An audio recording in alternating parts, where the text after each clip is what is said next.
ready to learn a lot of things today. Ang dami. So, medyo mahaba po yung message, pero I'll try my best to keep it short. All right, so today we're going to learn about submission and love. All right, so submit and love, yan po ang title ng ating message. And where does this come from? It's from the book of Romans. As you all know, kakatapos lang natin ng Romans 12. So after Romans 12 is Romans 13. Ayan. So Romans 13 na po. We're going book by book. We're going chapter by chapter. And we're reading contextually, no? Para mas maayos po ang pagkakaintindi natin sa mensahe ni Paul, no? And remember, ito po ay by context. Bakit po? Kasi liham po ito eh. Ito pong letter ni Paul, liham. So, kayo ba nagbabasa ng liham? Umpisahan nyo sa umpisa, tapos pupunta kayo sa dulo. So, kukuha lang kayo ng konti sa gitna. Maiintindihan nyo ba yon? Hindi, di ba? So, kailangan basahin nyo by the chapter and by verse, and the next verse to the next verse para po mas naiintindihan natin. And of course, we read the scripture and explain it as we are led by the Holy Spirit. So what I'm trying to say is, ito po ang mensahe niya for us. Wala pong kulay ito, wala pong partido ito, wala po akong pinatatamaan. Alright? Amen po ba? Alright? At kung tinamaan kayo, sabi nga, bato-bato sa langit, tamaan, huwag magalit, umaray na lang kayo. Pero huwag kayong magagalit sa akin. Dahil ito po ay sinusundan ko lang po ang pagkakasunod-sunod nung liham. Nagkataon ito. Di anong gagawin ko? Diba? So I don't want anyone hurt. Please, I am not here to hurt you. I am here to help you. That is my role as your pastor. No? So again, wala akong pinatatamaan. Kung parehas sa inyong sitwasyon, ay hindi ko po yan sinasadya. And I'm telling you this kasi minsan meron po talagang eksaktong-eksakto, pati example. Kaya meron kumausap na po sa akin na isang babae, sabi niya sa akin, Pastora, kinausap ako ng mister ko. Sabi niya, kinakwento ko ba daw sa inyo ang problema namin sa bahay? Sabi ko, bakit? Kasi po, pati example nyo, eksakto naman. 'Di ba? So sabi ko, hindi, alam mo yan, wala akong alam sa inyo. Kaya lang talagang minsan, ay ginagamit po talaga ni Lord yung example na yan for you to know that God cares for you. And yung sitwasyon nyo ay gusto niyang pagministeran, no? I have a word for your situation. So, ako po, sa ating pag-uusapan, dahil pag-uusapan din po natin ang governance of the country, ay wala pong kinikilingan. Dahil wala po akong hilig sa politika. Tandaan niyo po yan.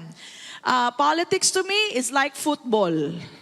Zero ko dyan. Wala akong kagusto-gusto maski sa anumang politiko. So, I want you to know that I am clear of any favoritism, no? Dahil wala talaga akong alam dyan. So, I want that to be clear, okay? So, it's about leadership as well. Yan ang pag-uusapan natin. Now, why will we talk about this? Ang attitude po natin and our performance has nothing to do with our being saved. Tayo po ay saved na dahil naniwala, nanampalataya tayo kay Kristo Jesus. Amen po ba? Sabihin nga natin, I am saved. Alright, by believing in the name of Jesus, we are saved. Amen? So, bakit po natin pag-uusapan ang ating performance or ang ating attitude towards government, towards one another? It's because it is especially important in our relationship with one another. Importante po itong performance natin at saka attitude natin dahil meron tayong relationship. Ayaw naman natin na lahat tayo, patungo na talaga tayong langit, save na tayo, pero on the way ay nagbabakbakan tayo, nag-aaway tayo. Ayaw po natin yon, no? So, tignan mo nga ang iyong katabi sa kanan, tingin sa kanan, tingin sa kaliwa. Alam nyo bang mahal na mahal ng Diyos yan? Maski may issues yan, mahal ng Diyos yan. Amen? Maski ganyan ang ugali niyan. Joke lang. Mahal ng Diyos yan. Amen? Kaya mahalin mo rin. Alright? Let us love one another. Yan po ang sinasabi sa atin. As much as God loved us. Minahal tayo ng ating Diyos. Pinakita niya to, hindi niya lang isinigaw. He demonstrated it while we were yet what? Sinners. Hindi while you were good. While you were still sinners. Kasi pastora, sama na ugali to. Tayo nga nung sinners pa eh. Minahal na tayo ni Lord. Okay? So sabi niya, mahalin mo ang isa't isa gaya ng pagmamahal ni Kristo. Amen? Alright? So kung may sin man yan sa'yo, kung may attitude problem, mahalin mo pa rin. Ganun talaga. Lahat po tayo ay imperfect dito sa church, no? So para sa akin po, at naniniwala ako dito because God is love. Sabihin natin lahat, God is love. Alright? To love is the greatest discipline. Kung naghahanap kayo ng disiplina dito sa church, umpisahan nyo sa pag-ibig. Love one another. Doon pa lang eh. Doon pa lang sabi ng isa sa akin, Pastora, teka, hindi ko kaya. Talagang iba gumigive up. Pag-ibig pa lang yun ha. Alright? And exactly what I've been sharing with you are the different ways of expressing the love of Jesus Christ in us. No? So if you're looking for discipline, love. Yung tinuturo natin na pag-ibig, ibigin mo yung katabi mo, maski hindi siya kaibig-ibig. Amen. Wala na nag-amen. Amen. Ayan. Dahil pag mahal mo isang tao, hindi mo gagawa ng masama. Pag mahal mo ang isang tao, hindi mo siya sisiraan. Pag mahal mo ang tao, hindi mo siya pagnanakawan. Tama? It actually fulfills the whole law. Kung mahal mo isang tao, you will not commit adultery or immorality against that person. Amen. You will fulfill all the law if you just but love one another. Amen. So, mag-ibigan tayo. And the next one to that is another command of the Lord to us, forgive one another, just as God has forgiven us in Christ Jesus. Napatawad na po ba tayo? Sa lahat ng kasalanan. Lahat Lahat pinatawad. Kaya tayo rin daw ay magpatawad sa isa't isa sa lahat ng kanyang sala. Amen? Dahil imposible po na hindi kayo ma-offend. Pastora, na-offend ako sa kanya. Sabihin ko sa iyo, normal lang yan. Normal lang yan. Hanggang nakatapak ang paa mo sa lupa na nakatayo, merong mag-o-offend sa'yo. Patunayan ko po sa inyo, ito po sabi ni Jesus in Luke 17:1-4. Then He said to the disciples, mga believers to ni Jesus, tulad natin, believers din sila. He said to the disciples, it is impossible that no offenses should come. So ibig niya sabihin, imposible na hindi kayo ma-offend. Na yung offense dadating, sigurado yan. Kaya wag kayo nagugulat pag na-offend kayo. Natural lang yan. Sinasabi ko sa inyo yan kasi sabi nyo, bakit sa church na-offend pa ako? Natural lang yan. Sabi mo sa katabi mo, natural lang yan. Ganun talaga. Maski saan kayo pumunta, may ganyan. Ang tanong, bakit gulat na gulat ka? Sinabi na yan ni Jesus sa atin. Alright? So it's how you handle it. Yung offense na yon that will make you overcome these things. Otherwise, mas-stress ka sa buhay. Alright? Mapapagod ka sa buhay. Bakit? Natural lang talaga yan eh. So I'm telling you this so you are not surprised, you are not disappointed and frustrated in life. Christian pa naman, pastora, tapos inoffend ako, natural lang yan. Amen. Okay? Pero hindi rin naman tama na tayo nang o-offend ng iba. Sabi kasi ni Jesus, but woe to him through whom they do come. Diba? So, mas maganda po, hindi ho galing sa atin yung offense. Hanggat maaari ay tayo po'y umiwas na nang o-offend tayo ng ibang tao. At alam ko naman, kaya natin gawin yan because we have Christ in us. It would be better for him if a millstone, mabigat po yun, no? Millstone were hung around his neck, nakabitin sa leeg, and he were thrown into the sea. So kasama ka ng bato para hindi ka na lumutang. Okay, ganun daw katindi pag galing sa'yo yung offense. So wag naman po na tayo pa yun ang o-offend. Pero it happens. So paano pag na-offend na? Sabi niya, then that he should offend one of these little ones. Take heed to yourself. Ibig sabihin, ingat-ingat. Ingat-ingat tayo sa mga sinasabi natin kasi nakakasakit kayo ng damdamin. Amen! Ito na ang solusyon. O na-offend ka. If your brother sins against you, rebuke him. And if he repents, forgive him. Yun po ang solusyon. Meaning to say, ganito yon. Nagkasala sa'yo si brother o si sister. O ang gagawin mo? Lapitan mo na. Lapitan mo na. Sabi mo, alam mo, na-offend ako sa'yo. Na-offend ako sa sinabi mo. Diretsuhin mo na. Ang nangyayari kasi ganito, pag na-offend, alam mo ba si sister, in-offend ako, naku, grabe talaga, sakit-sakit talaga sinabi niya sa akin. Nililipat natin sa iba, humahaba, hindi dalawa na kayo ngayong offended. Tapos yung ka-offend, yung nakwentuhan mo, ikukwento naman sa kumpare niya, ay naku, in-offend ni sister si ganito, si ganyan, si ganyan. O di ngayon, 3 na kayo. Lahat kayo offended doon sa isa. Ang sabi dito, alright, if your brother sins against you, rebuke him. Lapitan mo na. Na-rebuke ako. Sis, nasaktan ako sa sinabi mo. Huwag mo nang gagawin yun na nasaktan ako. Okay? So, ang sabi dito, pag nag-repent, patawad na. So, pag sabi niya, sorry hindi ko alam na nakasakit ako sa'yo. Ang gagawin mo, patawarin mo na. Tapos tingnan niyo, ilang beses mo patatawarin. And if he sins against you 7 times in a week, in a month, no, in a day, 7 times niya inulit na chinismis ka 7 beses. Grabe yung tolerance ni Lord, ano?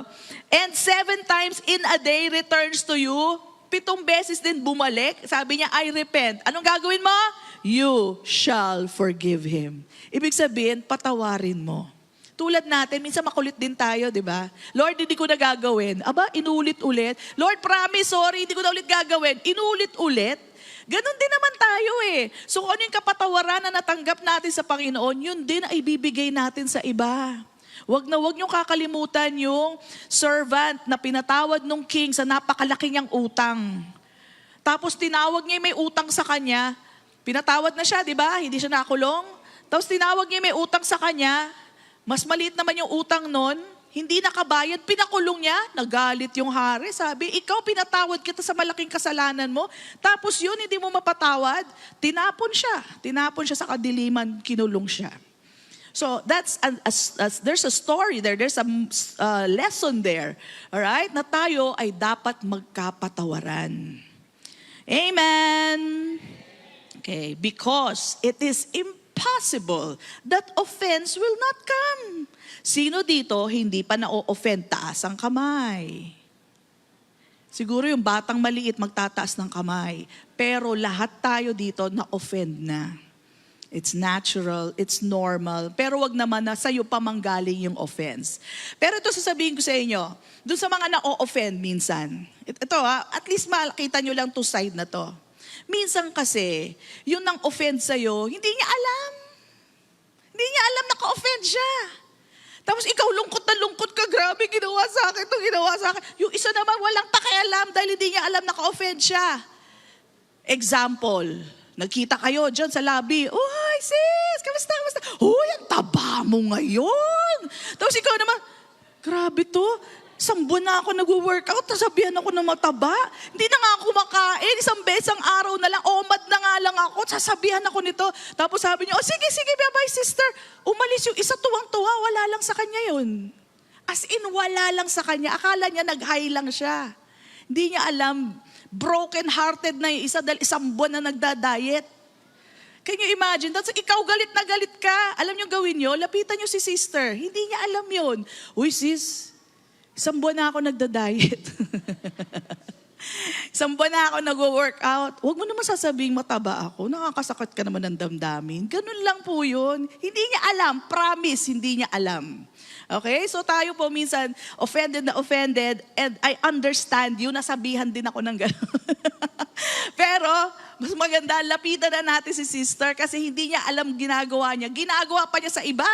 Alright? At least nakatulong ka na maiayos niya yung kanyang pananalita.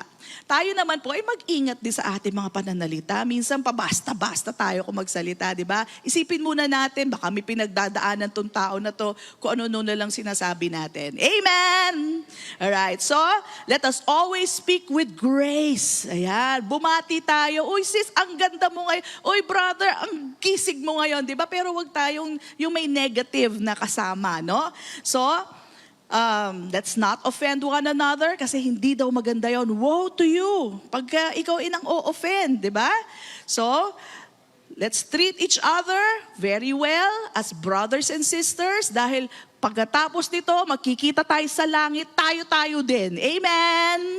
Amen. And you don't want to consume each other here on earth. Magkakagatan tayo, magbabangayan tayo. Hindi ho maganda yun. Amen. Okay. So, let's now go to our text. Okay? In Romans 13:1-8. Nakapaloob din po dyan ang pag-ibig. Ang sabi dito, let every soul. Sabihin natin lahat, soul. Soul is your mind, your will, and your emotion. Hindi spirit, soul lang. Let every soul be subject to the governing authorities.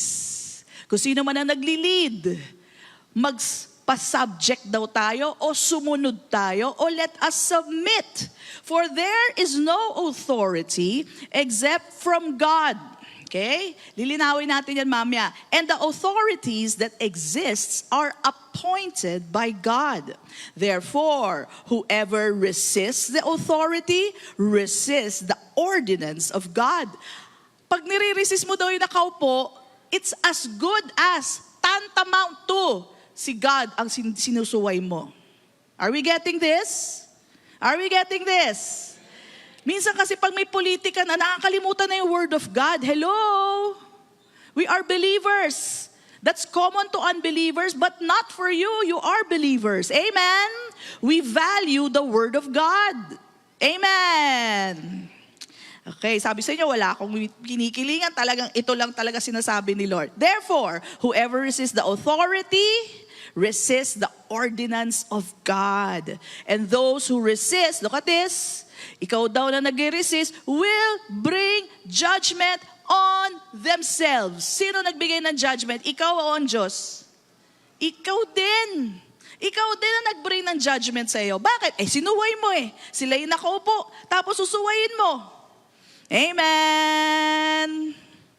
Okay? So hindi si God ang nag-bring ng judgment sa iyo. Pag sinabi pong judgment, hindi to yung eternal judgment. Ito po yung nagbit ka ng red light, syempre huhulihin ka. Tama po ba yun? Nag-road rage ka, syempre naman, anong gagawin natin? Nag-road rage ka. Amen? Okay. You bring judgment on yourself. Okay? So, next, for rulers are not a terror to good works, but to evil. Do you want to be unafraid of the authority? Do what is good, and you will have praise from the same. I know na marami kayong questions at this point. Pastora, paano pag ganito yung leader? Paano pag ganito? Okay, hindi ko lahat masasagot yan kasi kanina nag-overtime na nga ako. Pero kung gusto nyo talaga ng sagot, paki-chat lang po ako. Kasi hindi ko po magbibigyan ng sagot lahat ng tanong nyo. But kung hindi nyo maintindihan, mas gugustuhin ko na nasagutin ko kayo isa-isa kesa naman naguluhan lang kayo at, hindi nyo naintindihan. You can messenger me. Please do so. Lahat ay sinasagot ko. Bigyan nyo lang ako ng oras. Okay? But I don't want you to leave here not understanding, ba't ganun sinabi ni Pastora, ganyan-ganyan. Tapos wala. Gusto nyo lang na i-dismiss, no? But this is the word of God that I'm reading to you. Sabi dito, do what is good and you will have praise from the same, from the authority. For he is, look at this, God's minister to you for good. But if you do evil, be afraid. For he does not bear the sword in vain. For he is God's minister or servant, an avenger to execute wrath on him who practices evil. Therefore, you must be subject o submit daw tayo, mag-submit, not only because of wrath, yung takot sa galit nung authority, but also for conscience sake. Kasi sinasabi na nga sa atin ng Panginoon, sumunod kayo. So, konsyensya natin yon, di ba? Sumunod tayo kung sinong nakaupo. For, because of this, at dahil dito, you also pay taxes. Sabi natin lahat, pay taxes.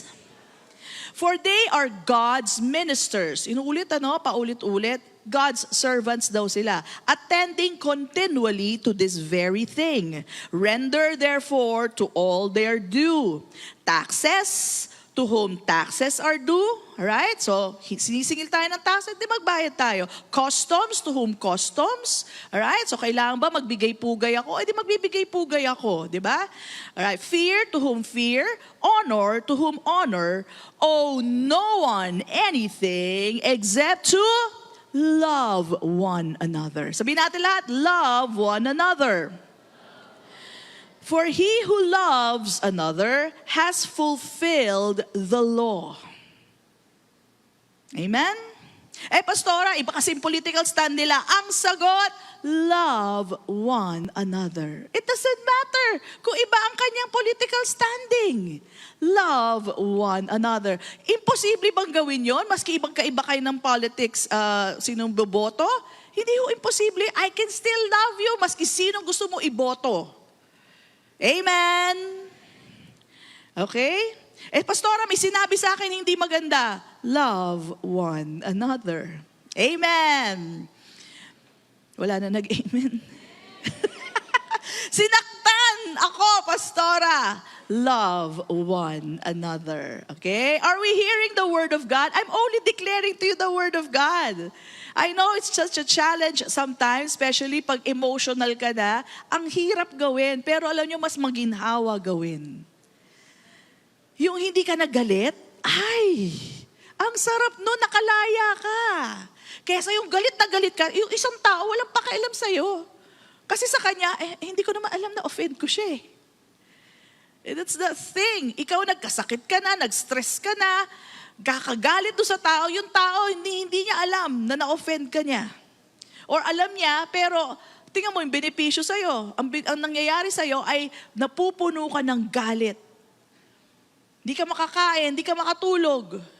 Pag nakikita mo siya kumukulo dugo mo, sino ang nakakulong? Ikaw. So when you love and you forgive that person, then you are free from that person.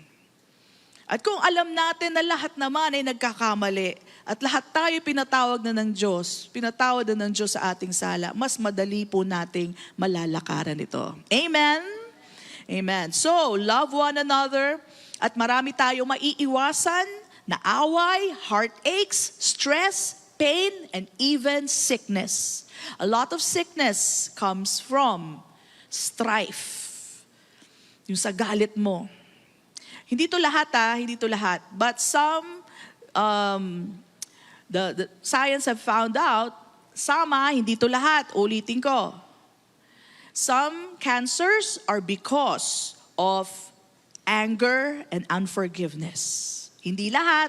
Yung iba kasi may mga chemicals na napunta sa katawan or something, hindi lahat. So huwag kayo nako-condemn. Uy, ba't ako, pastor, hindi ba ako nagpatawad? Hindi ko sinasabi yon. Ang sinasabi ko, ilan, pero hindi lahat. May iba talaga na affect sila ng mga ibang bagay, no? So, we will avoid all that if we will just love, walk in love with the understanding that God has loved us. Forgive with the understanding that you have been forgiven much. All right? And magagawa mo magpatawad because love covers a multitude of sin. Pansinin nyo, ang mga mahal nyo sa buhay, hindi nyo po chinichismis. Pag mahal mo sa buhay, poprotektahan mo pa maski may sala sa inyo. O sino dito yung mga mahal na mahal yung boyfriend nila, yung jowa nila. Ganun yun, di ba? May kahawak ng ibang babae, sabi mo, hindi, pinsan niya yan. Ano pinsan? Ayan o, may ibang kahawak. Hindi, ano lang yan, best friend niya yan. Hindi, nabubulag. Bakit? Sobrang pag-ibig. Sobrang pag-ibig. Kaya minsan sa pamilya, di ba? Minsan may ginagawa yung anak mo, pero poprotektahan mo pa rin. Bakit? Mahal mo eh.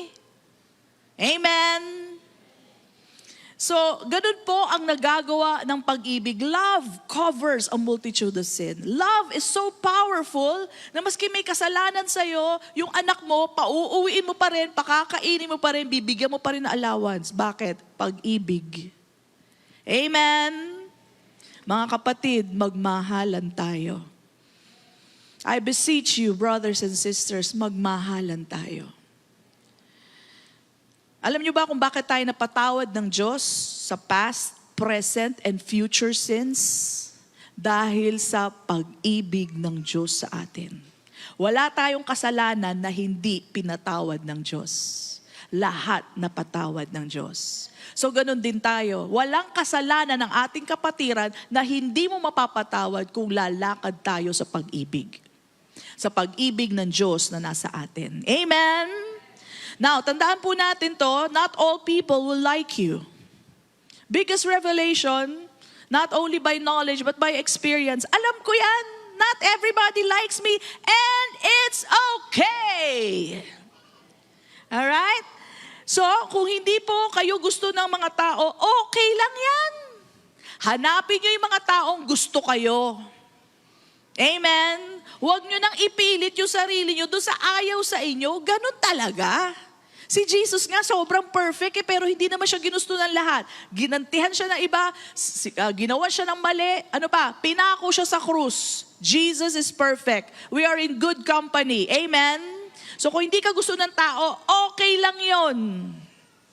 We are imperfect. Jesus is perfect and yet He was hated. Tayo, imperfect tayo, natural. Merong hindi tayo gusto. Di sumama ka doon sa may gusto sa'yo. Celebrate those people who likes you. Of course, that doesn't mean hindi ka na mag-share ng words sa iba. Alright? Ang ibig ko lang sabihin, huwag nyo ipilit yung sarili nyo sa mga taong ayaw sa inyo. Simple lang naman yun, di ba? Ba't natin ipipilit yun, di ba? So, love those who love us. Doon sa mga iba, hindi ka love. Well, ito sasabihin ko sa inyo, you can love from afar. Hindi ka nila gusto sa grupo? Okay? You can love them by not speaking against them. Not, pag nakatalikod sila, ang dami mo sinabi, wag na, tama na. Kasi ikaw lang din nasa stress. And you think yung words mo has no effect on your physical health? It does. Because it's all about anger. It's all about, yung hinanakit. So it affects you. Kaya we are not to speak evil of other people. Alam niyo, si Jesus perfect. Perfect siya. Okay? Pero ang daming nanakit sa kanya, iniwan siya, nag-imbento patungkol sa kanya. Pero alam niyo po ba si Jesus? Alright? Pati pamilya niya hindi perpekto. Did you know that? Yung mga kapatid niya hindi naniniwala sa kanya. Kapatid niya na yun, ha? Amen. So, surprise! Pamilya ni Jesus, hindi perpekto. Alright? And that for us is also a comfort to all of us. Bakit? Kasi ang pamilya natin hindi rin perpekto. Amen? As much as the parent wants to raise their kids perfect, but it's not possible. Sa lahat ng gusto ng parents na i-raise ka ng maayos, but children come out differently. Sa mga taong dito na may anak na higit sa 2, alam nyo yan, iba-iba ang mga anak. Amen, mga magulang. Iba-iba sila. Pare-parehas naman ang pag-raise mo sa kanila, pero iba-iba ang ugali nila. Alright? At pag nagkamali yung anak mo, mahal mo pa rin. Ano magagawa mo? Anak mo yun. Okay? Pero ang blame, huwag kagad sa magulang. Anong klase kang magulang? Teka muna, inayos ko pagpapalaki dyan desisyon niya yan paano? Magkakadikit ba ulo namin para iisa lang isipin namin? Hindi So for me, what I'm trying to say is, even Jesus did not have a perfect family. So don't expect that from your brethren, from the church. Okay? Because nobody has a perfect family. Amen. I'm letting that sink in. Si Jesus, as long as He did what the Father God asked Him to do, tuloy lang ang buhay. As long as He was doing the will of the Father, tuloy lang ang misyon. Tuloy lang ang ministeryo. Hindi magpapagambala sa sabi-sabi ng tao. Amen. So, we cannot please everyone. Ako na mismo, I cannot please all of you. I know some of you don't like me and it's okay. Huwag niyong isipin na gagalit ako sa inyo. Okay lang yan. Kasi ako rin, hindi ko gusto lahat ng tao. But because the Lord says, love one another, I love you even from afar. Okay? So, my family not being perfect is okay. You know why? Because I learned to understand family problems as well. Kung very perfect kami, sabihin ko, ba't ganyan ang anak mo? Bakit gato? Ba't ganyan? Okay? But my family not being perfect, alright? And I still love them, which is the most important thing to do. I still love them in spite. Okay? I think I am walking in the Word of God. So don't expect na yung pamilya ng isa ay perfect para masabing okay na tao to kasi perfect ang pamilya niya. That's not the truth. Even Jesus had the imperfect family. Amen. I only boast of the righteousness of God, not my own righteousness. I have nothing to boast of my righteousness. Alam naman natin yan, tao tayo lahat. Okay? I have nothing to boast of my own righteousness. Wala akong mapagmamalaki sa inyo. Ang pagmamalaki ko lang, yung natapos na gawa ni Kristo at binigay niya sa akin ang katuwiran niya. Yun, ipagmamalaki ko. And I pray that that is what you also boast of. Not your own righteousness, but the righteousness of God that was imputed upon us. Amen. So, that is what will cause us to love one another when we have that kind of understanding. Na ang tao, subject to make mistakes. At fault, nagkakamali. So pag tinignan nyo ang leader na wala na pagkakamalian, doon tayo nagkakamali. Lack of knowledge yan. So yung governing authorities, pag titignan, bakit siya nagkamali? Talaga naman tao yan eh. Magkakamali yan. Ang dapat natin gawin, pag-pray natin. Hindi natin lalabanan. Hindi tayo magsa-strike, hindi tayo mag-gather para, mag-eklesiya tulad no turo ni Zach na nag-gather against the government. So I'm telling you that everybody has mistakes and only Jesus is perfect. All right? So going back, we are to submit to the leaders, to the governing authorities. Now, para mabalanse naman po, ito po ang kailangan natin maintindihan. Not all leaders are set up by God. Hindi po lagi ang Diyos ang nag-i-install sa kanila. He did not choose all, okay? For example, let me have this example. Si Hitler ba, tingin nyo, pinili ng Diyos para i-lead ang Germany? No, right? Hindi pinili yan ng Diyos. Pinili ng tao at pinili ng mga sumunod sa kanila. Kaya tayo rin dito sa Pilipinas, alam po natin that our election is by our choice. Sasabihin mo ba, Diyos ang pumili nun? Okay, of course not. Now, let me give you a scripture para to settle things. Hosea 8:4. Sabi niya dito, God is speaking, they set up kings, but not by me. So, ibig sabihin, may mga hari na umupo, nag-rule ng kingdom, pero hindi Diyos ang nag-set up niyan. Hindi ako naglagay sa kanya niyan. Alright? Ang pinili niya, isa sa mga pinili ng Diyos, very evident in the Bible, is David. Alright? David was chosen. So yes, there are kings in Israel during those times, pero hindi lahat yon Diyos ang nag-set up. Okay? Sabi niya, they made princes, but I did not acknowledge them. Hindi ko in-acknowledge na princess yan, ha? From their silver and gold, they made idols for themselves that they might be cut off. So, sinama na yung mga idols. But, definitely, this is talking about those governing. Yung nagahari, yung nag-rule, yung naging leader. Hindi lahat yan, Diyos ang nag-set up o nag-install. However, sabihin natin lahat, however, with the verse that we just read in Romans 12, kapag nakaupo na yan, mag-submit na ang soul mo. Hindi siya lahat nag-install niyan. Pero pag nakaupo na yan, let every soul submit to the governing authorities. Bakit? You will be in trouble. At yan ang ayaw ng Diyos na ikaw isusuway. Bakit? Kasi tingin ko evil yan. Kasi, magsa-strike ako, I'll incite, people to go against that person. Okay? It will cause you trouble and God does not want that for you. He loves you and wants you to be protected. Okay? So, sabihin natin, let soul. Hindi sabing let every spirit or let every man. Soul lang, soul. Your mind, your will, your emotion. Yung spirit natin is already united in Christ Jesus. And is submitted to Lord Jesus. So walang problema ang spirit man natin. Pero yung soul mo, sinabi magbayad ka ng buwis, magbayad ka ng buwis. Eh hindi, salbahe yung king, salbahe yung leader, magbayad ka pa rin ng buwis, kundi ikukulong ka. Amen.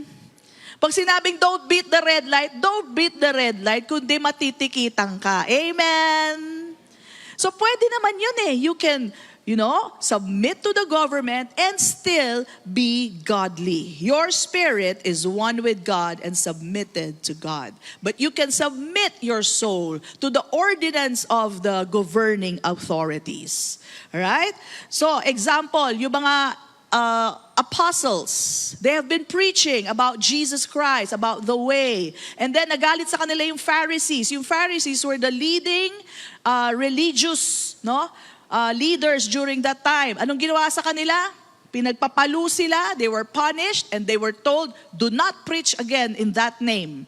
Sabi, huwag ka magtuturo patungkol kay Jesus. Alam niyo ginawa nila? Pagkatapos silang papalo, nagpapalo sila.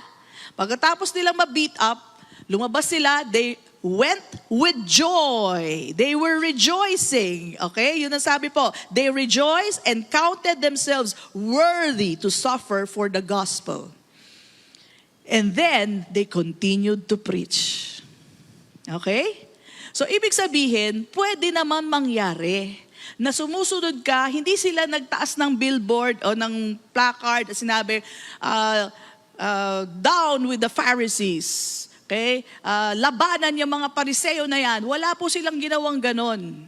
Hindi sila lumaban sa governing religious authorities, pero sinunod pa rin nila ang inuutos ng Diyos at yun ay mag-preach ng gospel. So is it possible? Yes, it is possible. Amen?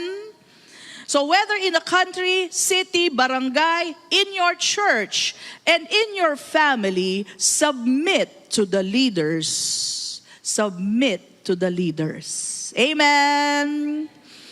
For example, tama ba na sa pamilya nyo, igalang ang ama at ang ina? Tama. Bakit? Sila ang nilagay ng Diyos para magkaroon ng direksyon ng pamilya, mag-lead ng family, at honor them. And let me tell you, asa ng mga children, teenagers, pag in-honor nyo mga magulang nyo, mahabang buhay ay para sa iyo. Good days are for you if you will only respect and honor your parents. Amen? Asa ng mga bata? Amen? Amen. So, sasabihin naman iba, paano pastora? Salbahe yung mga magulang ko. Okay? Unang-una, ipag-pray mo. Pero huwag kang sasagot ng pabalang sa iyong magulang. Hindi ka mananalo dyan.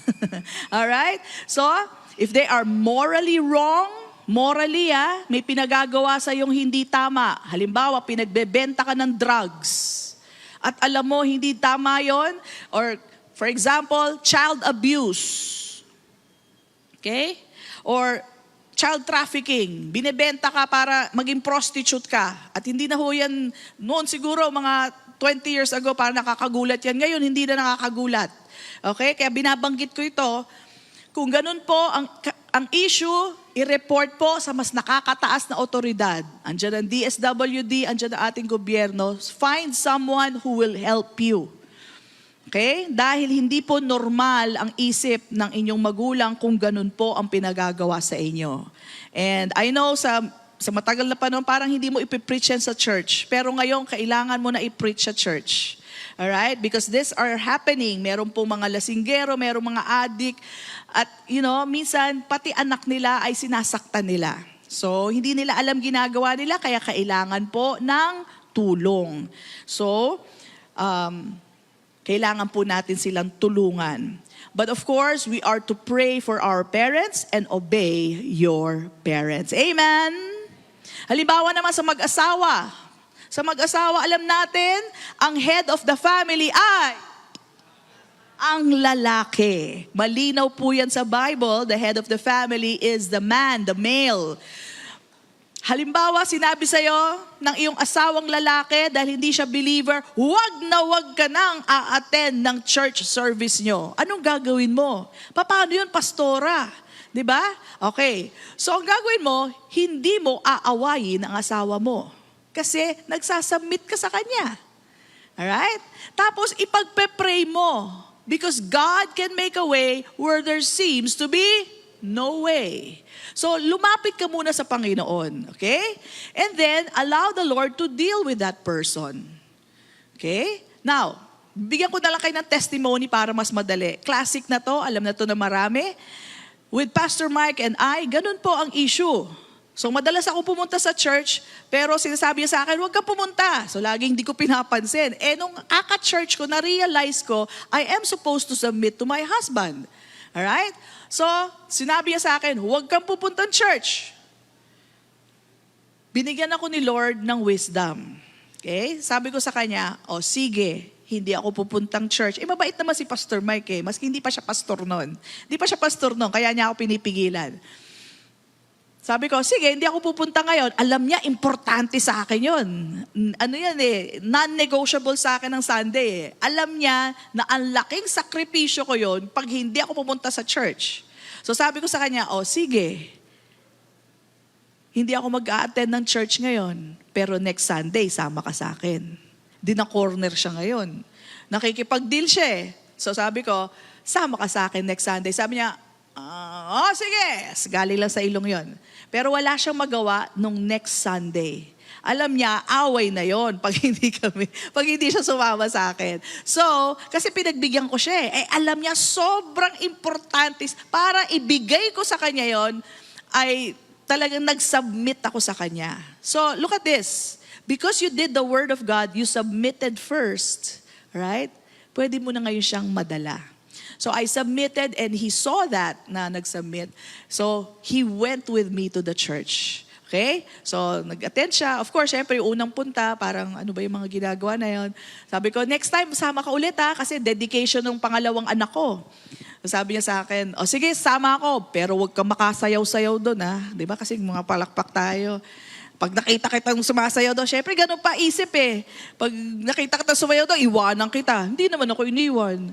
Nandun ako, kumakanta ako, sumasayaw ako, pero nandun lang siya nanonood. Pero yun yung time na nakarinig siya ng gospel. And he accepted the Lord Jesus and the rest is history. Amen? Praise God. So submit. Submit. Come on, bless the Lord. Ibig sabihin, kung susundin mo lang yung paraan ng Diyos, may mangyayaring tama Nag-submit muna ako. Tapos siya naman ang nahuli natin. Di ba? So praise God. So ganun po yun. You ask the Lord for wisdom, how to go through things. My experience may not be the same as yours, but God will give you a way where there seems to be no way. Amen? Come on, bless the Lord. Okay, so yan po ang sa pamilya. Sundin ang mga otoridad. Mag-submit sa leader ng pamilya. How about sa church? Kung sino ang appointed leaders natin, primarily your pastora, amen. Ay, wala nag-amen. Yun. Ay, sundin din natin, amen. Wala naman ako pagagawa sa inyo na talaga namang out of the Bible, yung taliwas sa salita ng Diyos, amen. I have no intention to make you do anything that is not according to the Word, okay? Puro Word lang po tinuturo ko sa inyo. At pag hindi nyo po naintindihan, please, talk to me. Chat me, please. I am willing to answer your questions para magkaintindihan lang tayo. Alright? So, yun po ang gawin. At how about yung mga leaders na tinalaga ko naman po? Alright? Meron po tayong leaders dahil marami po tayo, hindi ko po kayang gawin lahat. So, we have many leaders. Our staff is there. And ako po ang nagbigay sa kanila ng responsibility para po magkaroon ng kaayusan. We also respect them. Amen.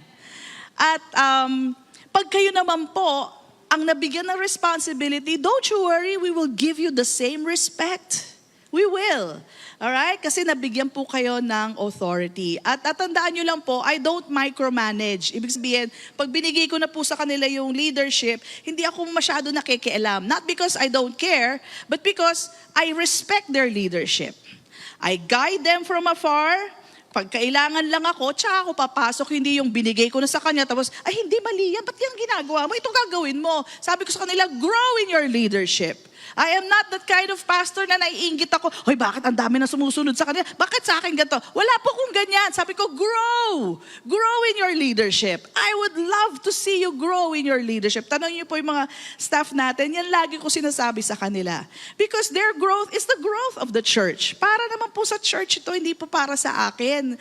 So, I let them lead. And of course, pag may problema, it is of course, talk to them. That's number one. Talk to them. Diretsuhin nyo na. And then, pag hindi pa rin maayos, tsaka nyo pa lang ako isasama sa usapan. Amen po ba? So, respect them. Respect the leaders of the church. Why? Because, especially in the church, these are appointed by God. Alright? They are established by God. And, ito pa, kailangan ko lang i-clarify. Pag meron po kaming ginawa as a church leader, paki-respect na lang po, baka hindi nyo lang naintindihan. Example, bigyan ko kasi common po ito. Halimbawa, may namatayan. Okay? Don't expect na nandun kagad kami. Sabihin ng iba, asa na may mga taga sabi ko, may galit ba ito sa akin? Ba't gano'n kagad magsalita? Asa na yung taga-FCI? Bakit wala pa sila dito? Ay, teka muna po, hindi ho namin alam na namatay. Siguro po paalam nyo muna sa amin. Okay? Hindi po kami mind reader. How would we know na may namatay? Pakialam naman po sa amin. That's number one. Number two, pag po may namatayan, isang example lang po to para maintindihan nyo po, na minsan may alam kasi kami na hindi nyo naintindihan. Kaya ganun po yung action namin. So, sabi nila, ba't wala pa dito yung FCI? Wala pa nagsa-service. Okay, una, hindi namin alam. Pangalawa po, hindi ho kami basta-basta papasok at magsa-service dyan kung namatay yung member. Bakit? Yung member ang believer, yung kamag-anak niya hindi believer. Tapos bigla kami papasok, magsa-service po kami kasi namatay si sister. Okay? Hindi ho namin pwede gawin yon. Ma-offend po ang kamag-anak. So, tinatanong ko palagi, nagpatawag ba? Sinabihan na ba tayo? Pag sinabihan na tayo, servicean natin. Magsa-service tayo. Pero hindi po automatic na nandun kami. And by the way, ang naggagawa po ng wake service natin and funeral service natin, si Brother Mel, si Brother Bob, at si Brother Tito, they are licensed ministers. Licensed po yan. I have given them that. And wag po kayong magtatampo kung hindi po ako. There are times hinihiling na ako, pero because of my respect to the leaders that I have given the assignment to, hindi na ako pumapapel. There are times that very close sa akin yung namatay, I would speak. Alright? But I have given the assignment. Ba't ko na naman kukunin sa kanila? Para naman akong walang, isang salita. Na pag biglang ikaw na kagad. Diba? So, yun din po. Huwag po kayo nagtatampo kung ganun po. So, one time nangyari to. Di pumunta kami kasi kaibigan ko yung namatayan. Pumunta kami. Pagdating ko doon, andun din si Father. Bakit? Kasi yung iba, hindi naman believer. Di sabi ko, sige na, paunahin nyo na si Father. Mag-iintay ako dito, okay lang ako, sabi ko. So, pinauna namin si Father. O, diba? So, minsan po kasi may ganon, hati ang pamilya. Alam nga na may siksik namin sarili namin, hindi pa kami tinatawag. So, intindihin nyo po, meron po kami nalalaman by experience and by knowledge that we cannot just be there. Tapos habang isang member nagtataka, bakit wala pa sila dito? Di ba dapat nagsa-service na sila dito? Wala pong ganon. Kailangan nyo po maintindihan ang mga bagay-bagay. So, kung kayo po yung na-offend because of that, na wala kami right away, there is an explanation. Please trust the leadership when we do not do things as you think it should be done. Okay? Pangalawa, another example. Okay? Gusto ko lang po malinaw. Halimbawa, nag-minister naman kayo. Kunwari, nagturo bilang teacher. Huwag kayo. Basta kunwari, nangyari na to. So, nagturo bilang teacher, Sunday school teacher. So, na-train siya, ginawa niya yung kailangan niya magawa, na-orient siya, nagturo. But the thing is, there is a report na natatakot yung mga bata sa kanya. Right? So, kung mababagsik magturo. So, of course, ang gagawin ng department head or ng ministry head, ay tatanggalin siya doon. Pero bago yon, sinabihan muna, magandang pakiusap, ayusin ang pagsasalita. And then, pag hindi pa rin nag-improve, then ililipat na siya. Ililipat. So yung iba na offend, bakit ako tinanggal doon? Ba't hindi na ako pinagtuturo? Ang dami sinabi. At kinalat na. At parang kami ang may kasalanan. Of course, we will protect the children. Ang kukuha niyo po ba yun? Kaya lang, ang naririnig niyo na lang side ay yung tinanggal. Pero hindi naman siya tinanggal, nilipat lang. May ganun pong mga situation. So don't believe every story that you hear because probably you're just hearing one side. Alright? So may dahilan po kung ba't po ginagawa ang mga bagay-bagay dito sa church. Amen? Please trust the leadership, submit, and understand that we have reasons why we do those things. Amen? Salamat po. Okay, so at least parang ano na rin po, general meeting natin. Ayan. Okay, so ano pa po? Trust the leadership. Okay? Alright.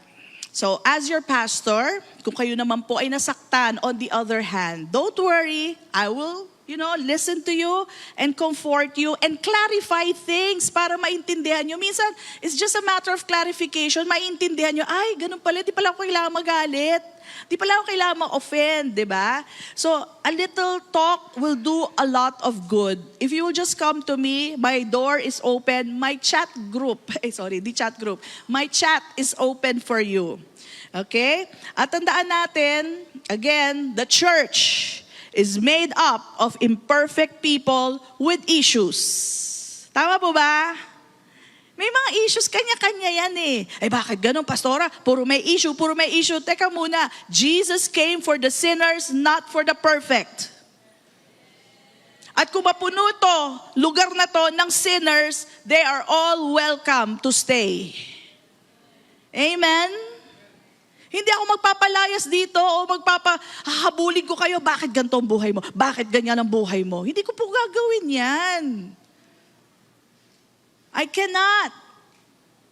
I am here to preach the word and allowing the Holy Spirit to lead you, to make you understand that the only hope is in Christ Jesus at may pag-asa sa buhay. That's what I can do. Now, if you come to me, tell your story, then I will give you more counseling. But hindi ko kayo hahabulin sa buhay nyo. O ikaw, balita ko, ganito ka. Abay, chismosa pala ako, ang dami ko alam. Ikaw naman, alam ko, ganito ka. Ay, hindi ko po gagawin yun. Kung hindi nyo bubuksan ang buhay nyo sa akin, hindi ko malalaman yan. Dahil hindi rin ako mahilig sa chismis. Pag may nagkwento sa akin, sigurado ka ba, sasabihin ko pa, ay nako, hanggang hindi ko naririnig sa kanya yan. Diba? So, Jesus came for the sinners. So I don't mind. I'm not saying you stay in your sin. Ulitin ko, I'm not saying stay in your sin. I am saying there's hope. If you are in sin, there is hope in Jesus Christ. Yun siya talaga pag-asa.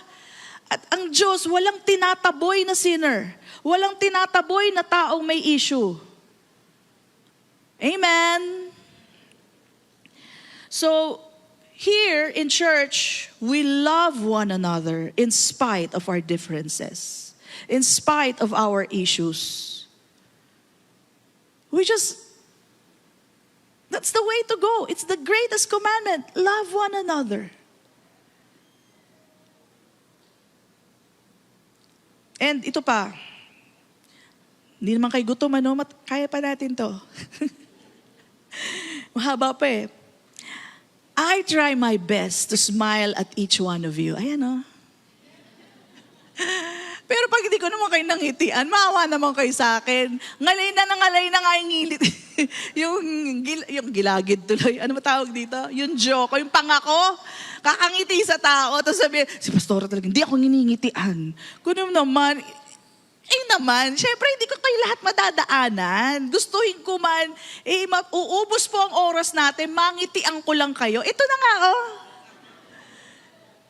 To this day, naiintindihan ko naman kayo, no? Syempre, naiintindihan ko naman. But, hindi ko po talaga kayang ngitian lahat. Alright? So, as much as I want to, eto na. As much as I want to, hindi ko po kaya gawin yun. Pero hindi po ako nagsusuplada. At hindi po ako suplada. Tanong niyo yung mga kaibigan ko. Tanong niyo yung mga members na nakausap ko. Hindi po talaga ako suplada. Ba't parang wala nag-amen? Tinignan lang ako. Hindi po ako suplada. Sinong kilala sa akin? Talaga, yung kilala niyo talaga ako. Suplada ako, hindi. Ayan, kita niyo? Totoo yun, hindi talaga ako suplada. Mukha lang, pero hindi. Hindi po, mangiti nga ako eh. Pero I'm so sorry that I cannot smile at all of you. At kung parang inisnab ko kayo, hindi totoo yun. Hindi po totoo yun. Kasi may nagsasabi na, hirap ko daw abutin, hindi ko daw nginingiti. Hello!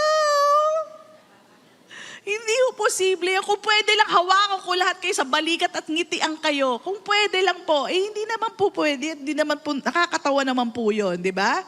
But I do my best. I do my best to smile at everyone. Maski hindi na nga nakatingin sa akin, ginaganyan ko pa para lang makita nila, wala akong nilalagpasan at wala po akong pinipili. Alright? So, yan. So, why am I telling you all this? Because I want to save you from the pains and the stress.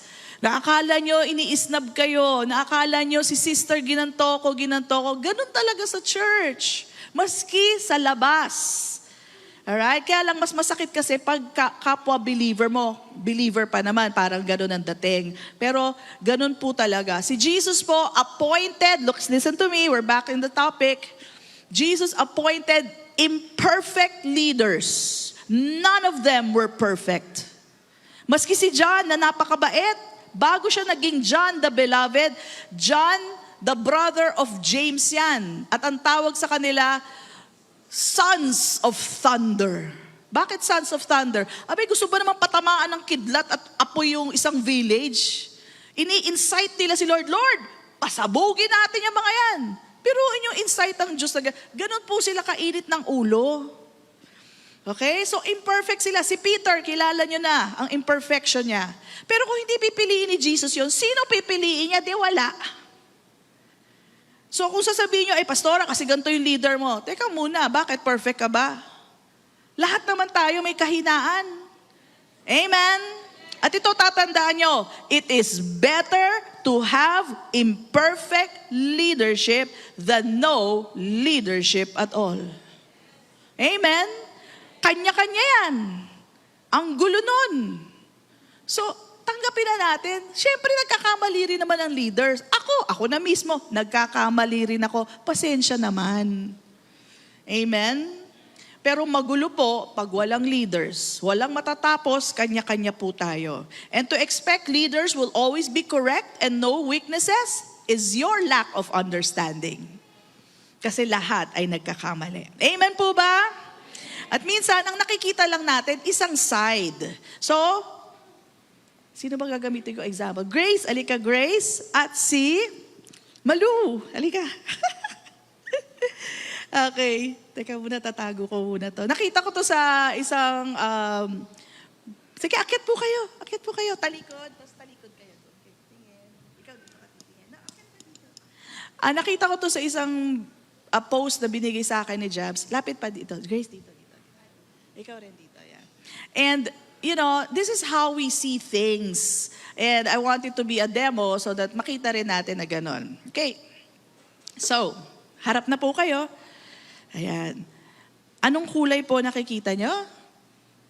Brown. Brown. Anong kulay to? Green. Green. And sometimes, this is the way we see things. Iba ang perspektibo niya, iba rin ang perspektibo mo. Parehas tama. Okay? Pero hindi magkakaintindihan yan. Bakit? Iba nakikita nila eh. Alright? But the best thing to do is, okay, pagpalit po kayo ng lugar, ng place. Ayan. Grace, ano nakikita mo ngayon? Brown na po. Brown na, ikaw. Green. Green na. The best thing to do is to put yourselves in their shoes. And then you will understand, ganun pala yun. Kasi pwede ipaglaban ni Grace yung kanyang nakikita. 100% sure siya. Si Sister Balu din sabi niya, 100% ipaglalaban ko to. Diba? They're seeing the same thing but different perspective. Ngayon, kung ipipilit mo yung sayo, mag-aaway kayo. Pero kung ilalagay mo ang sarili mo sa kanyang kinalalagyan, sa kanyang sitwasyon, di ba? May pinagdadaanan eh. Minsan maiit ulo natin, then mas maiintindihan nyo, tama naman pala siya. Amen? Nakuha po ba natin yon? Palakpakan natin ang Panginoon. Come on, bless the Lord. Palakpakan natin sila. Salamat, Grace and Malu. Ayan. So yan po, iba-ibang perspektibo, parehas tama. At minsan yan ang sitwasyon ko, parehas ko napapakinggan yung problema nila. Parehas naman silang tama, hindi lang mag-meet eye to eye. Kasi iba ang nakikita. Ganyan din ako sa pamilya ko, sa mga anak ko. Nag-aaway, sabi ko, hindi naman away na rumble, no? Yung discussion lang. Sinasabi ko, parehas kayong tama, let it go. Just let it go. Hindi kayo nakikita eh. Eye to eye eh. But just looking at different perspective. Kung ilalagay nyo lang yung sarili nyo sa shoes nila, sa pwesto nila, sa sitwasyon nila, mas maiintindihan nyo. Amen? Praise God. Okay, let's continue. May natututunan po ba tayo? Okay. So, kung tama yan sa pamilya, irespeto, mag-submit sa otoridad, sa magulang, sa church, kung sino nilagay ng Panginoon, ganun din po sa barangay, city, bansa natin. If they are wrong, pray for them and let God deal with them. But you, let every soul submit to the governing authorities. Okay? Pastora, mali sila. Lahat naman, nagkakamali. Alright?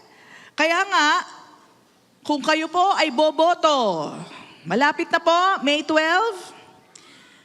Tama ba? May 12? Okay. Choose wisely sa pagboto para kahit papano, better and best ang maiupo natin sa kailangang posisyon. Ito lang po, common sense lang po ito. Yung mga leaders na may naiintindihan sa bansa at sa batas. Bakit kayo pipili na wala namang alam dyan? Singer? Wala akong papangalanan. Hindi ko alam kung may singer, ha? Hindi ko alam kung may singer. Promise, hindi ko alam. Singer, patatayuin mo bilang senador? Paano yun? Di ba matagal bago ako lang, sabi ko sa inyo, wala akong alam sa politika eh. Pero common sense lang, singer, pauupuin mo sa Senado, anong kakantahan niya kayo? Gusto niyo kakantahan kayo? Di ba? Yun na lang sasabihin ko kasi yun ang alam kong wala. Okay? Dancer, galing-galing sumayaw. Paano? Paano nyo ipapaupuin yun sa Senado? Senado ba? Tama ba? Senado ang inaano natin. Diba? Sabi sa inyo, wala akong alam dyan, kaya wala akong pinapanigan talaga eh. Pero naman kayo, hello, yung may alam naman sa batas, yung may alam patungkol sa bansa natin, at least yon. Kasi yung puso ng tao, di natin makita eh. At least may alam. Amen. Yung iba ayaw amen, nakaganon sa akin. Pastora, may ayuda ako dun eh. Pastora, kamag-anak ko yun. Alam mo yun, doon tayo natatalo eh. Kasi kamag-anak nyo. Kasi, sorry lang, pero that's how it is. And it's so sad. Ilang beses na nangyari sa atin to. Matuto naman tayo, di ba? Biro mo, hindi alam kung anong batas. Hindi alam kung anong batas. Tatanungin tayo kung anong batas. Tapos iboboto mo. Di ba nga? Parang, may common sense ba? Yun lang po. At sabihin natin na, tatandaan po natin, hindi lahat ay corrupt. Meron naman dyan po ay maayos. Alright? Piliin natin yung maayos as far as you know. Kaya po, magbasa, mag-research, amen? patungkol doon sa kandidato bago iboto. Basahin ang plataforma. May naintindihan ba? Alright? Basahin ang kanilang record. May record ba? Meron ba siyang credential? May abilidad ba siya? Kung wala, bakit mo iboboto? Wala naman kung kausap. Do not vote blindly. Alright? Alam mo, yung ayudang inaano mo, sinasabi mo, pag sikat na yan, baka hindi ka nakilala. Diba? Inaasahan mong ayuda. Nalulungkot ako dyan sa ayuda na yan eh. Huwag na lang, iba na itong pag-usapan natin. Hindi, may nabalitaan lang ako. Yung kaibigan ko, hindi naman siya dapat magkaayuda kasi may pera naman siya. Sabi yun, nakakakuha ko ng ayuda. Sabi ko, ba't ikaw? Kasi kaya ko ipalista yung pangalan ko doon. Sabi ko, ganun ba? Alam mo yung, sorry, zero talaga ako sa mga ganyan eh. Pero para mabalitaan ko na nakakakuha siya ng ayuda, hindi naman siya mahirap. At para sa mahirap dapat yung ayuda, nalulungkot talaga ako. Sabi ko, ba't napunta sa'yo? Kawawa naman yung dapat nakapila. Ayun ko, sorry lang, pero nalungkot lang. Yan lang ang mga alam ko. Hindi talaga ako mapolitika. Tanong, Pastora, magkakamali ba sila? Syempre, magkakamali yan. Pero ipanalangin natin, and let God deal with them. But you, let every soul submit to the governing authorities. Amen? Titus 3:1-7 says, remind them, ito na, nire-remind ko kayo, sinusunod ko lang po ang salita ng Diyos, hindi po ako lumalabas sa salita ng Diyos. Remind them to be subject to rulers and authorities, to obey and to be ready for every good work, to speak evil of no one. Kaya yung mga pinopost, hindi ko alam kung may nagpo-post kayo, hindi ko alam, kaya wala, tamaan. Pero hindi ko po kayo inasadya. Kung nagpo-post kayo ng mga evil things about a candidate, hindi ho natin dapat ginagawa. Hindi ho bagay sa atin yan. Alright? Do you know that God does not speak evil of us? So we're not to speak evil of anyone. To be peaceable, gentle, showing all humility to all men. Bakit? Tingnan nyo itong dahilan ni Paul. Si Paul nagsasabi, for we all ourselves were also once foolish. Dati rin naman tayo mga ganyan. We were disobedient. Deceived. Serving various lusts and pleasures. Living in malice and envy. Di ba yun ang buhay natin dati? Hateful and hating one another. But when the kindness and the love of God, our Savior toward man appeared, not by works of righteousness, which we have done, but, hindi yung ginawa natin, but according to His mercy, He saved us. Through the washing of regeneration, ayun yung po yung born again, na born again tayo, and renewing of the Holy Spirit, whom He poured out on us abundantly through Jesus Christ, our Savior, that having been justified by grace, we should become heirs according to the hope of eternal life. So, ibig sabihin ni Paul, dati rin naman tayong ganyan. Huwag nyo naman pong salitaan ng masama. No? Dati rin tayo foolish. Okay? But kung ang gagawin po natin, lalabanan yung mga nakaupo, paano pa? Paano pa ang pag-asa ng Pilipinas kung yung nakaupo, lalabanan pa natin, lalo po tayo nagkaroon ng pag-aaway-away. Amen? Lalo pong walang kaayusan at walang progreso ang ating bansa. So kung sino nakaupo, let us all submit. Let every soul submit to the governing authorities. At hayaan nyo ang Diyos sa kanila. Alright? Mas maayos pag ang Diyos, hindi tayo ang gagawa. Okay. Example. Naalala nyo po si Moses. Si Moses may dalawang kapatid, si Miriam at si Aaron. They murmured against Moses. Salita lang yun ha. Hindi nila sinusugod si Moses. Pero sabi nila, hindi ba kausap din tayo ng Diyos? O tapos nag-asawa yan ng ganyan, hindi nila gusto yung asawa ni Moses. So they spoke against him. And you know what? God heard their speaking against Moses. Alam po nangyari? Si Miriam ay namuti. Hindi pa usog luta tayo nun. Pero namuti siya. Pero that was actually like leprosy. At nung time na yun, wala pang gamot para doon. So she was leprous. Pero tingnan nyo, si Aaron, hindi po nagkaroon ng leprosy. Hindi ba kayo nagtaka? Silang dalawa ang nagsalita against Moses, pero si Miriam lang ang nagkaroon ng ketong. Bakit ganon? May favoritism ba si Lord? Wala. Alam niyo bakit? Si Aaron noon ay isang high priest. And even God honors His own word. Anong word ni God? Touch not my anointed ones, do my prophets no harm. Twice po yan sa Psalms at saka sa 1 Chronicles binanggit. So in the Old Testament, the anointed ones refer to the chosen by God for leadership and for special roles. So ito yung mga pinili ng Diyos. So yung pinili niya, maski siya, hindi niya hahawakan yon, hindi niya bibigyan ng ketong. Okay? Kaya hindi niya binigyan ng sakit si Aaron. Okay? So si Miriam na nagkasakit, alam niyo kung paano gumaling? Yung chinichismis niyang leader na si Moses ang nangusap sa Diyos para gumaling si Miriam. Yung chinichismis nila, dun din nanggaling ang kanilang kagalingan. Okay, now, huwag kayo matakot. Kung nagsalita na kayo against your pastor, okay lang yan. Hindi kayo magkakaketong. Okay? Bakit? New Testament tayo. Yahoo! Di ba? Pero ito yon. Ito ang gusto ko makita nyo. Naririnig ng Diyos ang mga murmuring against the leaders that He installed. Tandaan nyo, He takes it personally. Siya naglagay niyan, tapos magsasalita kayo laban dyan. Hindi kayo magkakaketong, promise. Sabi po sa salita ng Diyos, we are under grace, amen? Not under the law. They were under the law. Right? Pero naririnig ng Diyos ang ating mga salita. Kaya do not speak evil against the spiritual leaders of the church.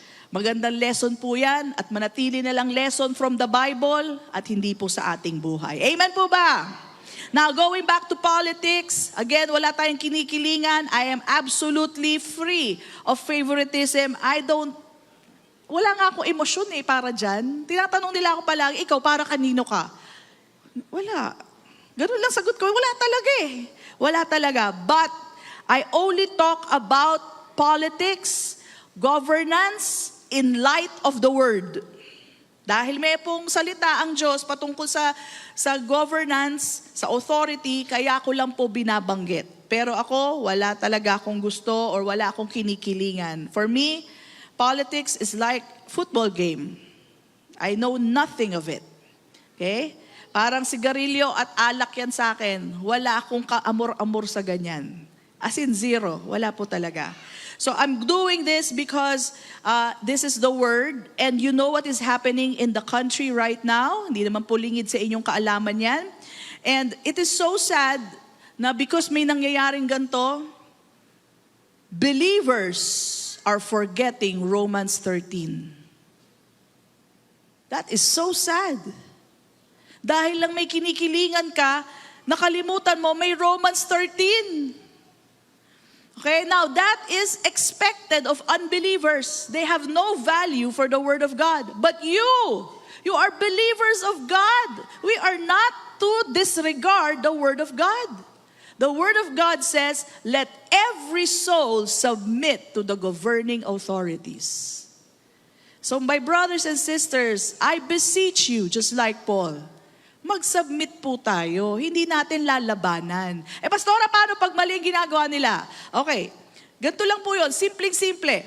So, let's say lang hindi ko to sinasabing itong ginawa. Let's say lang, sabi ng presidente, legal na ang abortion. O paano yan, pastora? Ang sama nun, di ba? Murder yun. Okay, so anong gagawin natin? Magpa-placard ba tayo? Lalabas ba tayo sa EDSA? Sugurin yung ganito, labanan natin yan. At hindi tama, ungodly ang abortion. Hindi po natin gagawin yun. Hindi tayo mag-strike, hindi tayo lalaban sa gobyerno. Anong gagawin mo? Live a quiet life. Do not support abortion clinics. Do not go on strike. And do not abort children. Simple. You're still submitting to the government and you're still obeying God's word. As simple. Pwede naman, doable yun eh. Kaya nga sabi ni Jesus, tinetest siya, sabi sa kanya, should we pay taxes? Sabi niya, give me a coin. Why do you test me? Sabi niya ganyan. Kinuha niya yung coin. Kaninong picture ang nandiyan sa coin? Sabi, Caesar. Sabi niya, give to Caesar what belongs to Caesar. Give to God what belongs to God. Amen. So, ibig sabihin, doable. Hindi siya mahirap na, imposible yan, pastora, hindi natin magagawa yan. Hindi, doable yan. Alright? And you know, si Caesar po is a very evil emperor. How evil? Nagpatayo siya ng statwa at ang gusto niya, magbabaw lahat doon at tawaging Diyos siya. That evil. And yet, tingnan niyo sabi ni Jesus, ibigay niyo kay Caesar ang para kay Caesar, ibigay sa Diyos ang para sa Diyos. So, ibig niya sabihin, huwag niyong labanan. Hindi siya nag-install kay Caesar, pero huwag niyong labanan, mag-submit kayo. Amen? And it is doable to submit to the government and to obey the word of God. Are we learning? Amen? So, yun po ang kailangan natin maintindihan. Pwede naman tayo sumunod at pwede tayo maging godly. Okay? Bottom line, where's Justin? Justin? Bottom line is, trust God who is all-powerful, who can change the heart of the king or of the leader, of the president when he wants to. But you and I, we speak no evil of anyone. We continue to love one another as God has loved us. Continue to forgive one another. Yan po ang gusto ng ating Panginoon na ating ginagawa. Right? Pay your taxes, sumunod sa batas, sa trapiko, right? And know that God, who sees what we are doing, He will continue to give us grace. He will continue to give us the mercy. All things done in the right order. Yan po ang tamang order na binigay sa atin ng Panginoon.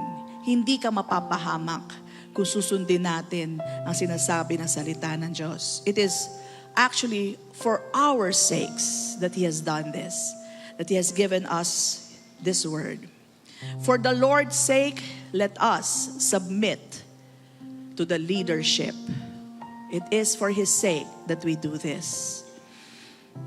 So right now, I would like to pray for each one of us. Alam ko, sometimes it's a struggle to understand other people, to love one another, especially when you're hurting. And I understand you. But in spite of that, I do believe, because the Word of God says it, na kaya nating magmahal ng isa't isa. So, even in our prayer today, piliin natin patawarin sila. Maski sa prayer, forgiveness is a decision. Magde-decide ka lang, itong araw na to, papatawarin ko na tong tao na to.